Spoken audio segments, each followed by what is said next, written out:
इस मूवी के पहले पार्ट की तरह ही सेकंड पार्ट भी ट्रू इवेंट्स पर बेस्ड है। तो मूवी की शुरुआत होती है नॉर्थ वेस्टर्न ऑस्ट्रेलिया के एक हाईवे पर पेट्रोलिंग करते हुए दो ऑफिसर्स को दिखाते हुए। ये दो ऑफिसर इस हाईवे पर अपना ड्यूटी कर रहे थे, जहां उनका काम था कि अगर कोई गाड़ी ओवर स्पीड में पास होती है तो उसे स्पीडिंग टिकट देके उसका चालान काटना। तो थोड़ी देर बाद जब उन्हें पीछे से एक ट्रक आते हुए दिखता है तो वो लोग उस गाड़ी का स्पीड चेक करते हैं, बट उस गाड़ी का स्पीड 100 से नीचे होने के बाद भी वो दोनों ऑफिसर उस ट्रक का पीछा करने लगते हैं, क्योंकि उन्हें ओवर स्पीडिंग का कोटा पूरा करना था। इसके बाद हमें उस ट्रक के ओनर को दिखाया जाता है, जहां हम देखते हैं कि वो गाड़ी कोई और नहीं बल्कि मिक चला रहा होता है। अब जिन्होंने इस मूवी के पहले पार्ट के एक्सप्लेनेशन को देख लिया है उन्हें पता ही होगा कि मिक कौन है। अब जब मिक देखता है कि पुलिस की गाड़ी उसके पीछे पड़ी हुई है तो वो चुपचाप गाड़ी को साइड में रोक लेता है, जिसके बाद वो दो पुलिस ऑफिसर्स उसको बाहर बुला लेते हैं और कहते हैं कि उसका गाड़ी ओवर स्पीड में चल रहा था तो इसीलिए उसे चालान भरना होगा।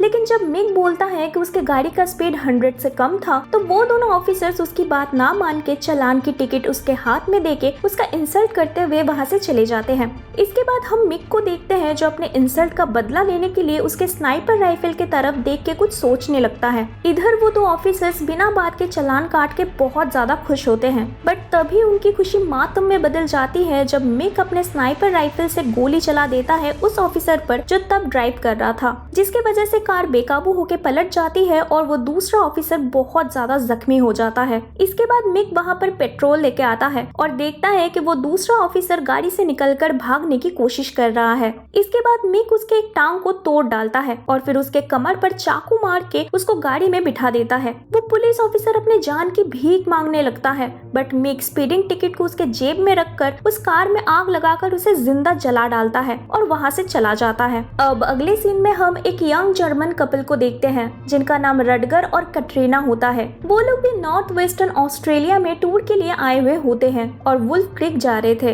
बट क्योंकि रास्ते में उन्हें कोई ऐसी कार नहीं मिलती जिनसे वो लिफ्ट मांग सके तो इसीलिए वो लोग चलते हुए आगे बढ़ रहे थे। पर तभी उन्हें एक कार आते हुए नजर आती है। रडगर जल्दी से आगे जाके उस कार से लिफ्ट मांगने लगता है। कुछ दूर जाके जब वो कार रुकती है तो हमें पता चलता है कि वो मिक का ट्रक है। इधर रडगर और कटरीना लिफ्ट के लिए मिक के कार की तरफ जाने लगते हैं, बट तभी जब पीछे से और एक ट्रक आ जाता है तो मिक वो देख के पकड़े जाने के डर से वहाँ से भाग जाता है। उन लोगों को समझ नहीं आता है कि वो कार रुकने के बाद भी ऐसे चला क्यों गया। इसके बाद रडगर और कटरीना को दूसरी गाड़ियों से लिफ्ट मिल जाता है और वो लोग फाइनली वुल्फ क्रीक तक पहुँच जाते हैं एंड साथ में एक अच्छा सा टाइम स्पेंड करते हैं। इसके बाद रात होने से पहले वो लोग वहाँ से निकल जाते हैं और आती हुई एक गाड़ी से लिफ्ट मांगने लगते हैं, बट वो कार नहीं रुकती। अब चलते चलते रात हो जाती है, जिसकी वजह से उन लोगों को वहीं पे कैंप लगाना पड़ता है। अब रात को मिक उसी रास्ते से गुजर रहा होता है जहाँ उसको टेंट में से आती रोशनी दिख जाती है और वो उनके पास चला जाता है। इधर गाड़ी का आवाज सुन के रडगर भी टेंट से बाहर निकल आता है। मिक यहाँ रडगर को बोलता है कि ये एक नेशनल पार्क है तो इसीलिए वो लोग यहाँ पे कैंपिंग नहीं कर सकते हैं, और अगर किसी गार्ड ने उनको यहाँ पे ऐसे देख लिया तो हो सकता है उन्हें इसके लिए फाइन भी भरना पड़े। इसके बाद मिक उनको टाउन तक लिफ्ट देने का ऑफर भी देता है, लेकिन रडगर हेल्प लेने से मना कर देता है और बोलता है कि ऐसा कोई रूल कहीं पे लिखा नहीं है कि हम यहाँ पे कैंपिंग नहीं कर सकते हैं, तो इसीलिए ये रात हम इधर ही रुकेंगे और सुबह निकल जाएंगे। बट इधर रडगर का जवाब सुन के मिक बहुत ज्यादा गुस्सा हो जाता है और वो उसके कमर पर चाकू मार देता है। ये देखकर कटरीना रोते हुए रडगर के पास चली आती है, लेकिन मिक कटरीना को पकड़ के उसका हाथ बांध देता है और फिर उसके साथ जबरदस्ती करने की कोशिश करता है। पर तभी पीछे से रडगर आके मिक के ऊपर हमला कर देता है, लेकिन क्योंकि रडगर की हालत पहले से ही बहुत ज्यादा खराब हो चुकी थी तो इसीलिए वो मिक के साथ लड़ नहीं पाता और फिर मिक चाकू से रडगर का गला काट देता है एंड उसके बॉडी से सर को अलग कर देता है। ये सब देखने के बाद कटरीना डर से कांपने लगती है एंड फिर मिक आके उसे भी बेहोश कर देता है। अब अगले सीन में जब कटरीना को होश आता है तो वो देखती है कि मिक रडगर के बॉडी को छोटे छोटे टुकड़ों में काट रहा है। अब बचने के लिए कटरीना वहाँ से चुपके से निकल जाती है। जब मिक को समझ में आता है तो वो गाड़ी लेके उसका पीछा करने लगता है, लेकिन कटरीना जैसे तैसे करके उससे बच के वहाँ से निकल जाती है। इसके बाद हम पॉल नाम के एक ब्रिटिश टूरिस्ट को देखते हैं जो कि उसी हाईवे से जा रहा होता है। अचानक से जब कटरीना उसके कार के सामने आ जाती है और मदद के लिए चिल्लाने लगती है तो पॉल उसकी हालत देखकर उसको गाड़ी में बिठा लेता है और उसके हाथ में बंधे रस्सी को भी खोल देता है। लेकिन पॉल कुछ समझ पाता उसके पहले ही उधर मिक ट्रक लेके आ जाता है, जिसको देख के कटरीना पॉल को जल्दी से गाड़ी चलाने के लिए कहती है। जब पॉल गाड़ी भगाने लगता है तब मिक आके पॉल के कार को बार बार धक्का मारने लगता है, लेकिन पॉल जैसे तैसे करके अपने कार को संभाल लेता है। इसके बाद मिक खुद के ट्रक को पॉल के कार के पास लेके आता है और उन्हें चाकू दिखाने लगता है। पॉल भी इधर मिक के ट्रक को धक्का मार के साइड कर देता है एंड फिर कुछ दूर जाके वो अपना गाड़ी रोकता है। लेकिन तभी हम मिक को देखते हैं जो उन पर गोली चला देता है। पॉल जल्दी से झुककर खुद को तो बचा लेता है, पर गोली जाके सीधा बाजू में बैठी कटरीना को लगती है, जिससे उसकी वहीं पे मौत हो जाती है। इधर मिक और एक गोली चलाता, बट उसके पहले ही पॉल वहाँ से कार लेके भाग जाता है। वो पूरी रात गाड़ी चलाते रहता है और फिर सुबह गाड़ी को एक जगह पे रोक के कटरीना के डेड बॉडी को वहाँ पे लेटा देता है। इसके बाद वो गाड़ी लेके आगे निकल जाता है। फिर कुछ देर बाद हाईवे में रुक के वो मैप देखने लगता है, क्योंकि उसे कोई आइडिया नहीं होता है कि वो अभी किधर है। अब तभी उसको पीछे से कार आते हुए दिखता है। मदद की उम्मीद से वो उस कार को रोकने की कोशिश करता है, बट वो गाड़ी नहीं रुकती। इसके बाद वो एक ट्रक को उसके तरफ आते हुए देखता है। वो उस ट्रक को भी रोकने की कोशिश करता है, बट जब वो ट्रक रुकता है तो वो देखता है कि उस ट्रक का ड्राइवर मिक है। अब मिक को देखते ही पॉल जल्दी से कार स्टार्ट करके वहाँ से भागने लगता है। मिक भी उसका पीछा करने लगता है और उसके कार को बार बार टक्कर मारने लगता है। अब तभी अचानक से कुछ कैंगरूज रोड के बीच में आ जाते हैं। पॉल तो किसी तरह संभाल लेता है, बट मिक उन कैंगरूज को कुचल देता है। इधर हम देखते हैं दोनों की गाड़ी का फ्यूल ऑलमोस्ट खत्म होने वाला होता है। अब एक जगह पर जब टर्न आता है तो हम देख पाते हैं कि पॉल की गाड़ी मिक के ट्रक से बहुत ज्यादा आगे चली जाती है। पॉल ये देख के बहुत ज्यादा खुश हो जाता है और सोचता है कि वो अब सेफ है,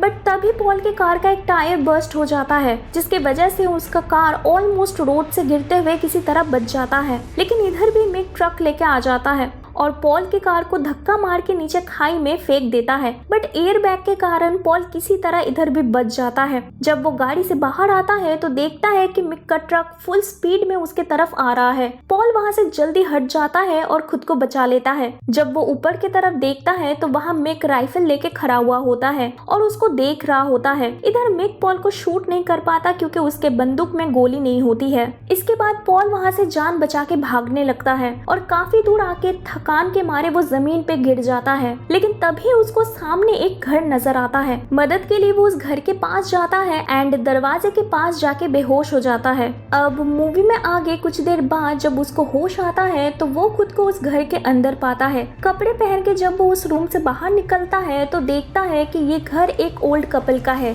जिनका नाम जैक और लिली है। इसके बाद लिली पॉल को कुछ खाने के लिए देती है और कहती है कि जल्दी वो लोग उसे टाउन तक छोड़ देंगे। बट पॉल जब खाना खाने लगता है तभी मिक आके बाहर चिल्लाने लगता है और पॉल को बुलाने लगता है। वो कहता है कि उसे अच्छे से पता है कि पॉल इसी घर में है। मिक का आवाज सुन के पॉल बहुत ज्यादा डर जाता है, लेकिन जैक उसको शांत होने के लिए कहता है और बंदूक लेके बाहर आके मिक को वहाँ से चले जाने के लिए धमकी देता है। गन देख के मिक वहाँ से चुपचाप चला जाता है, पर जैसे ही जैक घर के अंदर एक्स्ट्रा गोली लेने आता है तो वो नोटिस करता है कि उसका दूसरा गन गायब है और तभी पीछे से मिक आके उसको शॉट गन से शूट कर देता है। गोली की आवाज सुन के लिली उधर देखने आती है तो मिक उसे भी मार डालता है। अब ये सब देख के जब पॉल पीछे के दरवाजे से भागने लगता है तो मिक उसको भी देख लेता है और वहाँ पे बंधा घोड़े को लेकर मिक उसका पीछा करने लगता है। अब आगे भागते भागते रात हो जाती है और पॉल एक झाड़ी में जाके छिप जाता है, बट मिक उसे उधर भी ढूंढ लेता है और उसे बहुत मारता है, जिससे पॉल बेहोश हो जाता है।